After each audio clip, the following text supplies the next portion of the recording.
బలంగా దెబ్బ కొట్టుదనమాట. ఈ బాధితుల సంఖ్య పెంచుకోవటం జగన్మోహన్ రెడ్డి కొంత మైనస్ అన్నమాట.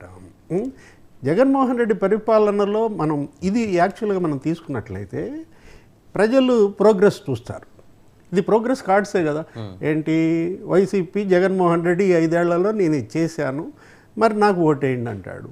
ప్రజలు గతంలో చంద్రబాబు 5 ఏళ్లలో అది కూడా ఎన్డీఏ ప్రభుత్వం కింద చూడాలి మనం. ఎందుకని 3.5 ఏళ్ళు పొత్తుతోనే నడిచింది కాబట్టి, ఇప్పుడు పోటీ చేస్తుంది కూడా ఎన్డీఏ కాబట్టి, ఆ చంద్రబాబు 5 ఏళ్లలో ఏం జరిగింది, ఇప్పుడు జగన్మోహన్ రెడ్డి 5 ఏళ్లలో ఏం జరిగింది అన్న దాన్ని బట్టి ప్రజలు ఓటేస్తారన్నమాట.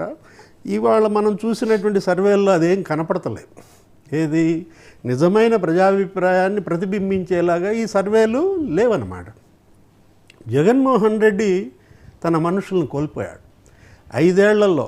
2019లో జగన్మోహన్ రెడ్డికి ఎవరైతే అండగా ఉన్నారో ఆ వర్గాలు ఆయనకు దూరం అయ్యాయి. దురదృష్టకర పరిణామం.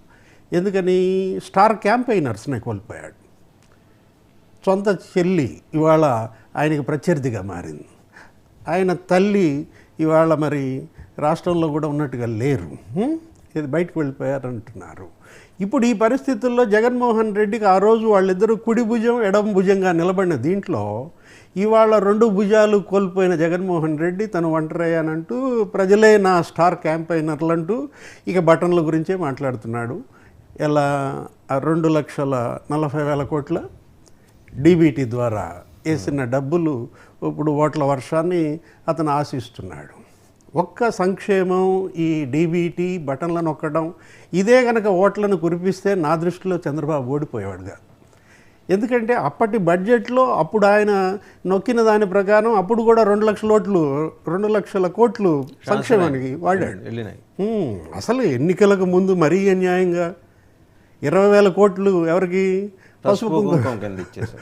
మనమేమనుకున్నాం, ఆ రోజు 5 గంటల దాకా బూతుల్లో మహిళలు విపరీతంగా నిలబడ్డారు. ఇక ఇదంతా పసుపు కుంకుమ దెబ్బే అనుకున్నాం. ఓట్లన్నీ చంద్రబాబు పడిపోతున్నాయి అనుకున్నాం. పసుపు కుంకుమే దెబ్బేసింది. అలాంటిది మహిళలంతా ఎవరికి ఓటేశారు?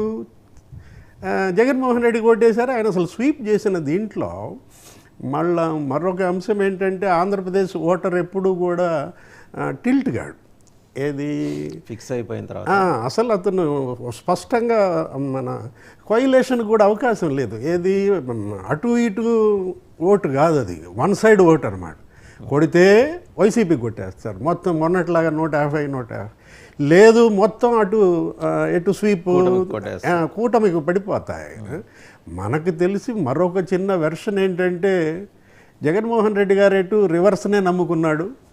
ఆయన మొత్తం రివర్స్ చేసి పారేశాడు, అభివృద్ధిని రివర్స్ చేశాడు, రహదారుల అభివృద్ధి కానీ, ప్రాజెక్టులు కానీ, పేదల ఇళ్ళు కానీ. కాబట్టి ప్రజలు కూడా రివర్స్ చేస్తే పోలా అనుకోవచ్చు.